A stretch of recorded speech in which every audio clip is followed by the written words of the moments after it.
Gift-giving season is upon us, and I could not be more excited. I'm the kind of person who starts making my Christmas gift chart for what I'm getting my friends and family in like July. Gift giving is my love language for others. However, I get that that's not true for everyone. For some people, gift giving season fills them like a coffee cup of dread. They struggle to come up with fun gift ideas for their loved ones and find themselves Googling things like, what would a 27-year-old adult like for Christmas? P.S. I think she likes ducks. Maybe. And if you're that person, I'm here to help you. If you need some inspiration for what to get the artist in your life this year, look no further, I got your back. Or if you're an artist looking for some wishlist ideas, this will help too. So I'll be splitting this into different categories of creatives, so feel free to jump to the timestamp that best describes your creative pal, or if you're completely lost, then just watch the whole thing and I'm sure something's gonna jump out at you. And while we chat, I'll be painting this cozy little sketchbook page. Yes, I'm aware that I'm painting this very sunshiny piece on a very, very cloudy, very rainy day. That irony was not lost on me. But it's funny, so anywho, without further ado, let's jump in. Let's start with the scholar. Like a dragon hoarding gemstones, this artist is always on the hunt for more art education. They're all about learning, all about exploring, all about leveling up their skills. So if you aren't sure what kind of art specifically that they're interested in learning more about, a Schoolism subscription is a great all-around option. They have classes for pretty much every kind of artist. You've got character design, 3D sculpting, color and lighting theory, figure drawing, fundamentals for beginners. The list goes on and on. Now this is definitely a little bit more of a higher price tag gift, but I guarantee you it's one they're absolutely going to love. If you're looking for a more budget-friendly option, a Domestika or Skillshare subscription is a great idea too. There's a lot of great classes on both of those platforms. So if you know a little bit more about what your artist is interested in, you might consider going the art book route. For the artist who loves figure drawing, my highest recommendation is Dynamic Human Anatomy by Roberto Osti. Seriously, this is a goldmine of figure drawing information. For the sketchbook artist, maybe try Simone Grunwald's book Sketch Every Day. For the artist absolutely obsessed with painting realistically, you've got to grab a copy of James Gurney's Color and Light. Artists are obviously very visual people. We love to look at art books. And if you're like me and into the whole reduce, reuse, recycle idea, 8books is a really great resource.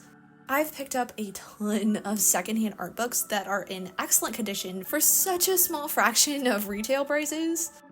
If you need help with some more book ideas for your artist, feel free to ask down in the comments. I would love to give you more suggestions. So if your scholarly artist lives in or near an area with an art museum, a super fun gift could be a museum membership. This is going to provide them with endless inspiration and opportunities to study from other artists' work. A lot of art museums also offer classes and workshops that are included with those memberships. Next up is the hobbyist. This is the artist who just wants to try everything. They're not super concerned about becoming a pro at any one thing, they just love making and finding new ways to use their creativity. So my first idea for the hobbyist is a miniature kit. They're super fun little DIY vignettes that look great in collectible cabinets, on bookshelves, on your side table. There's greenhouses and bakeries and bookstores and magic shops. It's hours and hours of creativity time, and then you end up with a super cool piece of decor that you had the pleasure of making. It's literally the gift that keeps on giving. And it's also a fun way to combine things they love outside of art too. So if your artist loves gardening, a greenhouse mini kit would be a great gift. Or if they're all about ice cream, an ice cream shop mini kit is guaranteed to make them pee their pants with excitement. These kits also come in a pretty big range of prices, so you'll definitely be able to find one that fits your specific budget. The next hobbyist gift idea is for the ones who don't mind getting a little bit messy, because trust me, they will. Air dry clay and sculpting supplies.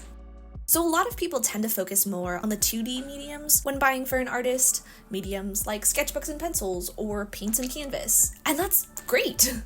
But maybe your hobbyist artist is ready to try some 3D art.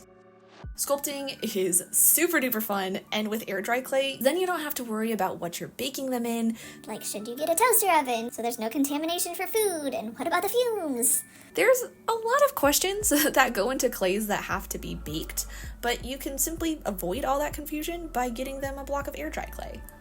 So I've been using DAS clay, D-A-S clay, I don't know how you say that. I've been using this clay for all of my sculpting projects, and it is fantastic. Also, it's cheap, which is really nice. But I would recommend getting them a set of sculpting tools to go with it. It doesn't have to be like a massive range of tools, but some needlepoint tools, a couple of scrapers, a loop tool. If your hobbyist hasn't tried sculpting before, this is plenty to get them started. Our next artist in the lineup is the Traveler. Maybe this artist has a job that takes them all over the place, or maybe they simply like to do a lot of plein air painting or urban sketching. Either way, they're gonna need something to carry their art supplies in for all their many adventures. So my first idea for this is a totally custom carrying case. So if you're super cool and crafty like my grandma, you can get a plain canvas bag and embroider it. She did this adorable little brushes and jar scene online. Now if embroidery isn't really your thing, maybe you could try iron-on patches. Maybe you decorate it with their favorite sports team, or different dog breeds, or their name, or little artsy things like brushes and paint splotches. And if you're sitting there going, Allie, there is not a creative bone in my body. There's absolutely no way I'm making something like that. No worries, I got you. My friends over at EtcherLab sent me a gift recently that is a fantastic option. No, this isn't sponsored, I'm just a really big fan. For the artist on the go, the Nano Satchel is an amazing carrying case that's going to keep all their supplies safe and in one place. It's not bulky, it's not going to get in the way, it's kind of just fun-sized. Just big enough for carrying up to an A5 sketchbook with plenty of room for your paints, pencils, brushes, palette, whatever supplies you're using. Just stuff it with your supplies, slap on the strap, and you're good to go. It's a really great mid-range price, around, I think, $65? Don't quote me on that, I could be wrong. But let me tell you, they do not skimp on the quality. Seriously, this thing could probably survive a Balrog attack. It is sturdy. Moving on to the Fangirl, or boy. Even if you yourself are an artist or don't really care for art, you know who their favorite artist is because they never, ever shut up about them. Us fangirls are obsessed. We're there within minutes of our favorite artist posting a new piece, ready to scream our praises at them. So the best gift for the fangirl is merchandise from their favorite artist. And most artists have things in their shop that fit every budget size. They've got things like stickers or keychains if you're wanting like a smaller gift or a stocking stuffer. If your budget's a little bigger, you could pick up a print and purchase a nice frame for it. And some artists also have art books available of their work. It's basically an entire gallery of artwork that fits on your shelf, which is pretty fantastic when you're a fangirl. And as an artist who has my own shop too, I can say with full assurance that this is as much a gift to the artist you're buying from. Shopping from small businesses is truly a gift for everyone involved. Alrighty folks, and now for my favorite gift idea. This one's for the cozy creative. So this is the artist who's here for a good time, ready to get in the zone. For them, creativity is all about the experience. And that experience extends beyond what they're actually doing. It includes the environment around them. So if this is the artist you're buying for, I think one of the funnest ideas is making them a totally custom cozy kit. So for this, you want to think about the 5 senses: taste, sight, sound, touch, and smell. So let's go down the line. Maybe your artist is absolutely obsessed with tea and doesn't show up to create without a mug of it. So maybe you buy them their favorite flavor and a cute little artsy mug. Or maybe they love cocoa and you slip in a few packs in the kit. If you want to go super fancy, Stevens Cocoa is literally the best brand of cocoa I have ever had the pleasure of tasting. It is pretty pricey, but very, very worth it. Or maybe your artist is more of a foodie. In that case, pick out their favorite snacks for the kit. And maybe a pack of napkins, too. I know I, for one, am a messy snacker. Next up, sight. For this, let's try to think inspirational or decorative. So we talked a little bit about art prints earlier, and those can definitely contribute to an artist's cozy space. A lot of artists have mini prints in their shops, so you don't really have to break the bank to include an art print in your cozy kit. Or maybe your artist loves plants and might like a little succulent. We're not looking for anything huge to take up like desk or wall space, but just a little piece of visual coziness. So moving on to sound. Artists are weird. We all have wildly different processes for creating. Some of us cannot create without something to listen to, and others need absolute silence. Some can only listen to instrumental music, and others prefer something like a movie or a podcast to listen to. So for the artist who can't handle the noise, a good pair of noise-canceling headphones is the way to go. Or if headphones aren't really in your price range, maybe just pick up some cute earplugs. For the artist who loves music, a Spotify subscription is a great gift. This way they can get their favorite tunes without being disturbed by ads. Because let's be honest, ads are annoying. Or you can go the CD or record route if that's something they're into. Or maybe just an iTunes gift card if you aren't really sure what kind of music they even like. So like I said earlier, some artists need a little bit more of a narrative to listen to. They want to listen to their favorite fantasy story or murder mystery. So for this artist, an Audible gift card is unbeatable. Seriously, they're gonna be over the moon with this gift. Next up is touch. Now hear me out, fuzzy socks. I have yet to meet anyone who doesn't love fuzzy socks. There's literally nothing better than slipping on some fuzzy socks and settling into a creative session. The epitome of coziness. Also in that realm is a super soft blanket. Us artists tend to become a little bit like rock trolls when we create, absolutely immovable. And the next thing you know, you've been sitting there for like 5 hours, you haven't generated any body heat because you haven't moved, and you're absolutely freezing. I promise your cold and cozy artist friend is gonna thank you if you get them a blanket. And finally, smell. If you've been around my channel for literally any length of time, you know what I'm gonna say, mythology candles. They are unbeatable at providing a scent experience. Wanna feel like you're living in Lord of the Rings? Mythology candles. Wanna feel like you're in a squirrel's happy little hut for a winter snack? Mythology candles. Or if you wanna feel like you're a 15th century artist just finishing a masterpiece for your wealthiest patron? You guessed it, mythology candles. Are they a bit of a higher price point item? Yes. But let me tell you, they're 10,000% worth it. Also, they're pet friendly, so if your artist has a fuzzy friend, these are 100% safe for them. So I have one final gift idea for you if your artist already has everything, or if you've made it all the way through this video and you're still kind of at a loss for what to get them. Gift card or cash. Repeat after me. This is not a thoughtless gift. There's nothing wrong with saying, Hey, I didn't really know what to get you, so here's an Amazon gift card. or Here's $20. if you genuinely do not know what to get them, giving them a gift card or cash gives them the opportunity to pick out something that they really want. No artist is going to be upset about this, trust me. Art supplies and equipment can be very expensive, so a cash gift is definitely a star player. Anywho, I hope you found these artist gift ideas helpful. Let me know down in the comments if you're going to give one of them a try. Or if you need a little bit of extra help, like book recommendations or class recommendations, etc., I'm absolutely here to help. So let's chat a little bit about this sketchbook painting before we say our adieus.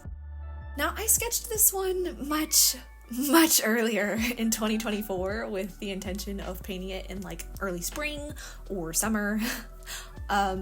As you can tell, it is now November, so obviously that didn't happen. This year's been kind of weird for me, and some of the art ideas I had just kind of fell by the wayside. But honestly, I'm not really mad about it. I think I prioritized what was most important to me and arrived at the less important pieces when I had time for them. That said, I really had a lot of fun with this piece. So I spent most of October working on my Inktober challenge and writing Ivy's story, so I didn't really have any time for other art projects. Most of the time I was working with inks, obviously, so unfortunately gouache and I had to part for a while. But I finally had the time to spend a couple afternoons painting this little sketchbook page, and I had an absolute blast. I knew for sure that I wanted some golden tones. I wanted this sunlight coming through the window to be very bright, very warm, very cozy. But y'all know, I absolutely love complementary colors, so I also chose this beautiful shade of, how do you pronounce this? Not me actively Googling to figure out how to pronounce something. No, I don't want to buy it. I want to know how you say it. Docto. Ah, thank you. Docto. So I also picked out this shade of Docto Green from Sui Gouache to kind of juxtapose with those golden tones. So it was a pretty limited palette. I think I used burnt sienna as like my red hue. I used golden yellow, Docto Green, French blue, a little bit of Sui's baby yellow, and as always, white and black. So what went well and what didn't? First of all, I decided to explore more of the different consistencies of gouache. I tend to lean more towards using gouache thickly and opaquely, but I've really been trying to give that more playful, active, loose consistency more of a try lately. So I'm going to be making an intermediate gouache techniques video soon, going into a lot more detail about how to use those different consistencies. Anywho, one of the areas I used more of a thin layer was on the flooring, and I think it turned out really well. It gives a lot of nice texture and natural detail. I did think about painting in a few lines for floorboards, but in the end, I opted to leave it as it was. I also really loved the warm room lighting of the character. I don't know, man, I feel like it just really amped up the coziness of the piece. So in my illustrations, obviously I want to make a nice picture, something that's pretty to look at. But more importantly for me, I want the viewer to kind of experience what's going on in the scene.